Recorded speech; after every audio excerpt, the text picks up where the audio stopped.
Bonjour, nous sommes le mardi 19 mars 2024 et nous allons parler de climat.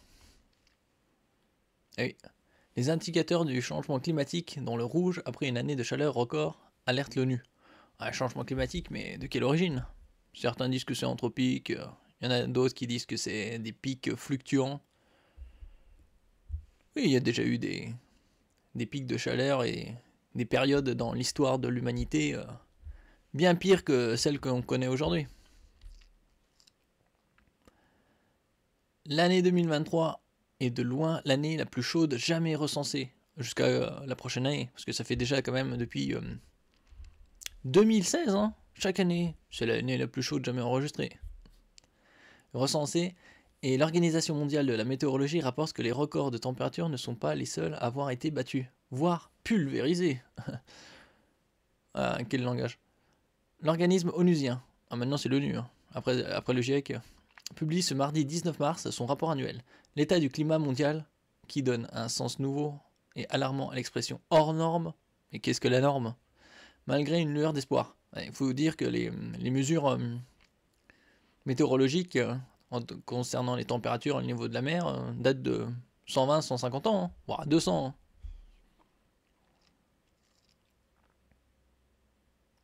Un panneau indique une température de 118 degrés Fahrenheit, soit 47 degrés Celsius, pendant une vague de chaleur record à Phoenix, Arizona, le 18 juillet 2023. Enfin, Arizona, hein. Faut savoir ce que ça signifie. Aride, zona, hein, zone aride.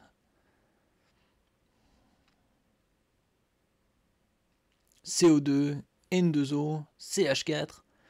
Les concentrations dans l'air des trois principaux gaz à effet de serre continuent à battre des records à cause des activités humaines. Ah oui, c'est sûr que tous ces taux ne sont pas uniquement dus à la nature. Mais bon, il ne faut pas oublier qu'avec le réchauffement, il y a des émissions de méthane, par exemple en Sibérie, qui s'échappent. Donc c'est indirect. Qu'il s'agisse de dioxyde de carbone, CO2, de méthane, CH4, ou de protoxyde d'azote, N2O, les émissions de gaz à effet de serre ont atteint des niveaux jamais égalés en 2022. La dernière année pour laquelle l'Organisation mondiale de la météorologie, OMM, dispose de données d'ensemble. Les premières données pour 2023 montrent une augmentation continue. Bon, ça va pas changer vu que l'activité humaine est en progression. Et la transition soi-disant écologique, c'est-à-dire l'utilisation de panneaux solaires, de barrages hydroélectriques, éoliennes, ça nécessite beaucoup d'énergie pour extraire tous ces minéraux afin de les construire. Ces gaz à effet de serre piègent la chaleur dans l'atmosphère et sont les grands responsables du changement climatique. Ils résultent des activités humaines, notamment la combustion d'énergie fossile, l'agriculture intensive ou les procédés industriels, et restent présents plusieurs dizaines d'années dans l'atmosphère, près de 100 ans pour le CO2 par exemple. Il y en a qui disent que ça reste bien plus longtemps, hein. Les températures continueront donc à augmenter pendant de nombreuses années, même si l'humanité cessait de libérer ces gaz dans l'atmosphère. Bon, déjà, il faut arrêter de couper des arbres à tout va, hein, et de planter n'importe quoi. Parce que les forêts, c'est quand même un des grands, les plus grands puits de carbone avec l'océan. Bon, c'est vrai que l'océan, ça représente 72% environ de la surface de la Terre. Et donc l'échange entre l'atmosphère et les océans est plus important que entre les forêts et l'atmosphère. C'est la hausse moyenne de la température de l'air observée en 2023 par rapport à l'ère pré-industrielle, plus 1,45 degrés Celsius, c'est-à-dire en 2 siècles. Il ne faut pas oublier qu'il y a quelques siècles de ça, il y a eu des éruptions volcaniques assez massives qui ont fait baisser temporairement la température mondiale de quelques degrés. La moyenne mondiale des températures a frisé l'année dernière la limite de plus 1,5 degré par rapport aux années 1850-1900, c'est-à-dire avant la révolution industrielle et le début des émissions massives de gaz à effet de serre. Cette limite a été fixée par les États du monde entier lors de la COP 21 et l'accord de Paris en 2015. Elle correspond, selon les scientifiques, à un seuil au-delà duquel nos modes de vie sont menacés. Heureusement, ce n'est pas en tenant compte des relevés climatiques d'une seule année que ce seuil est considéré comme dépassé, mais en réalisant une moyenne sur un long terme. La moyenne décennale 2014-2023 des températures est ainsi à plus 1,2 degré, relève l'OMM. En 2023, les mois de juin à décembre ont tous battu des records de chaleur. Cela est dû au changement climatique, mais aussi au phénomène El Niño, événement naturel et cyclique qui augmente encore les températures mondiales, rappelle le rapport. Oui, après, ça va se stabiliser aussi. Hein, puis, de toute façon, tout dépend jusqu'à quel degré ça augmentera. À un moment où il n'y aura plus rien à cramer, ce sera fini. Hein. Après, est-ce que le climat ne va pas s'en remettre? Faut pas exagérer. Il y a quelques millions d'années, dizaines de millions d'années, la Terre a été percutée par un astéroïde. Bon, cette météorite avait un diamètre de 10 km et la vie a failli être exterminée. Bon, la Terre s'en est remise. Bon, est-ce qu'il faut changer le climat, sauver le climat? Ça, c'est ridicule comme terme, sauver le climat. Il faut sauver les conditions de vie environnementales dans lesquelles nous vivons. Ça, c'est bien différent. Certains diront oui, mais sauver le climat, c'est sauver l'humanité, c'est sous-entendu. Non, il faut utiliser les bons termes, simplement. 32%, c'est la surface de l'océan qui a subi chaque jour une canicule marine en 2023. Rien que ça, un tiers. La chaleur accumulée dans l'océan a atteint en 2023 son niveau le plus haut en 65 ans d'observation. Oui, à 65 ans hein, seulement. Il faudrait voir quels étaient les relevés bien avant ça, mais bon, on les a pas. Selon l'OMM, des vagues de chaleur généralisées ont frappé notamment l'Atlantique Nord, surtout en fin d'année, avec une chaleur jugée sévère et extrême par les experts, à cause des températures dépassant de 3 degrés Celsius la moyenne. Elles étaient intenses et sévères en Méditerranée pour la 12e année consécutive, note également le rapport.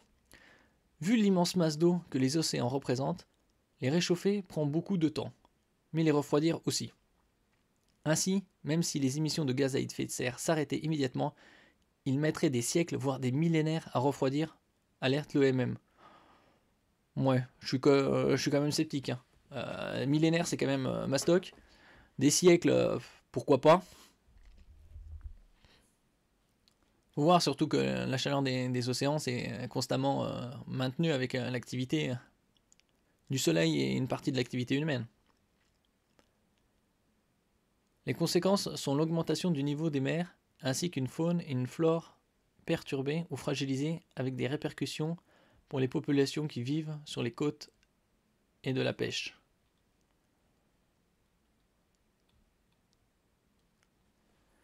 Ces 10 dernières années, le taux d'élévation du niveau de la mer a plus que doublé comparé aux années 1990 et les premiers relevés satellites. Doubler le niveau de la mer? L'élévation? Le taux d'élévation du niveau de la mer a plus que doublé. Oui. D'après certains, c'est resté au même. De là à dire que l'érosion, c'est dû à l'activité surhumaine, il ne faut pas oublier qu'en 39-45, les bunkers se sont retrouvés maintenant les pieds dans l'eau. Alors oui, il y a une érosion, mais ça date depuis toujours. Hein. Elle doit être relativement amplifiée par l'activité humaine. Bon, il ne faut pas oublier non plus les épandages massifs des avions. Hein. Non, il y en a qui se disent « Oh mais non, c'est des théories du complot, on est dans la science-fiction, alors que c'est reporté, hein, dans les universités comme Harvard, entre autres. Il y a des projets pour soi-disant refroidir la Terre. Enfin, quand refroidir la Terre, c'est comme refroidir une personne, hein, ça veut dire la tuer. De là à dire qu'on va sauver le climat, il faut avoir un sacré toupet, une prétention de titan, hein, quand même. Déjà, il faut comprendre la nature et faire en sorte de vivre en symbiose avec elle, puisqu'on fait partie de la nature. Et de là à avoir la prétention de la protéger et de la sauver, c'est perché.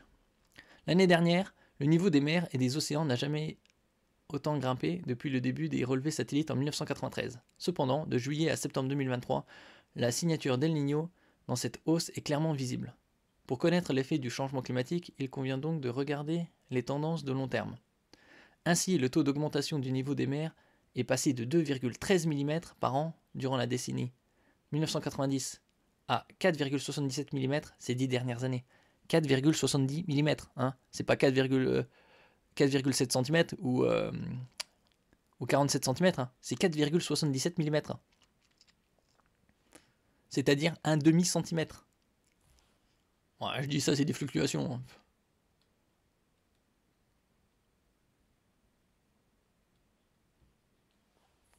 Si le niveau des mers augmente, c'est parce que des eaux chaudes sont plus dilatées. Ah oui, c'est normal. Avec la chaleur, juste avant l'évaporation, l'eau se dilate, prend plus d'espace. Elles prennent plus de place que des eaux froides. Et à un moment, sauf que quand c'est trop froid, ça aussi ça prend plus d'espace. Puisque vous prenez une bouteille d'eau d'1,5 litre, vous la mettez au congélo, la bouteille d'eau explose. Parce que la glace prend plus d'espace que l'eau à 20 degrés Celsius. Mais aussi parce que les glaciers des pôles et des montagnes fondent de plus en plus, ce qui ajoute une grande quantité d'eau dans l'océan. Oui, certes, ça ajoute une grande quantité d'eau, mais il faut comparer la quantité des glaces en volume, en milliards de mètres cubes par rapport à la quantité des océans. Et donc, si toutes les glaces fondaient, ça correspondrait à combien? Ça augmenterait le volume. Admettons que ça augmente d'1 mètre, mais avec la dilatation, ce serait encore amplifié. C'est-à-dire avec la chaleur supplémentaire. Moins 10%, c'est le volume perdu par les glaciers en Suisse en 2 ans. Partout sur la planète, les glaciers n'ont jamais autant fondu qu'en 2023. Et pourtant, à l'époque des navigateurs de l'Atlantique Nord, il y a une terre qui s'appelle Groenland, aussi appelée Greenland, terre verte. Alors qu'aujourd'hui, elle est recouverte sous 3,5-4 km de glace par endroit.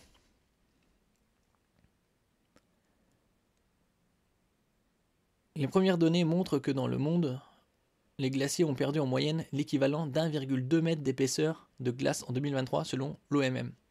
Cela a été particulièrement remarquable en Europe et Amérique du Nord à cause d'un hiver très doux. Dans les Rocheuses canadiennes, les glaciers ont perdu 3 mètres l'hiver par exemple. Les glaciers sont en effet formés à partir de neige compactée. Oui, et en plus la blancheur de la neige et de la glace renvoie les infrarouges du soleil. Et avec la pollution, due en particulier aux usines à charbon, et toute la suie qui envoie dans l'atmosphère, la glace est recouverte d'une pellicule plus ou moins sombre, et donc elle capte davantage de chaleur, ce qui amplifie sa fonte. Donc la solution serait travailler 1 mois sur 2. Réduire directement les émissions de 50%. Parce que 5% comme à l'année du Covid, comme un des spécialistes du Shift Project dit, ce sera pas assez. Non.